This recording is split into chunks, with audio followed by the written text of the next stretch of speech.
presented by RK Music.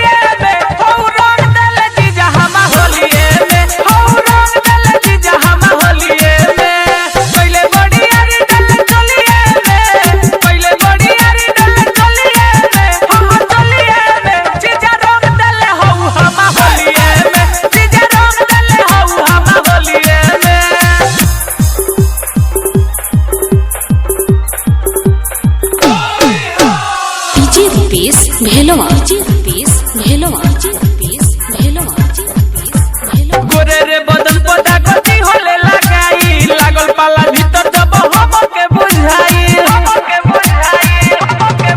हां गोरे रे बदन पता कथी होले लगाई लागल पाला भीतर जब हम के बुझाई जल्दी में हाथ हमरे खोलिए में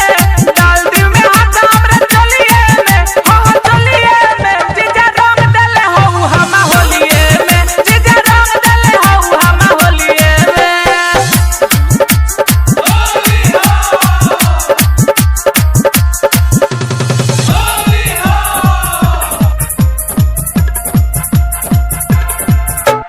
राइटर मितई हो ठीक नाही कोइले झक्का झुमर पके हाथ भीतर लगइले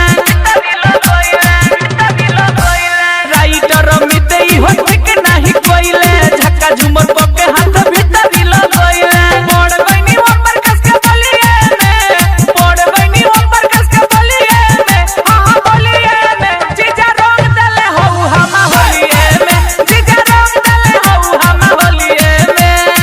RK Recording Studio, Gopalganj.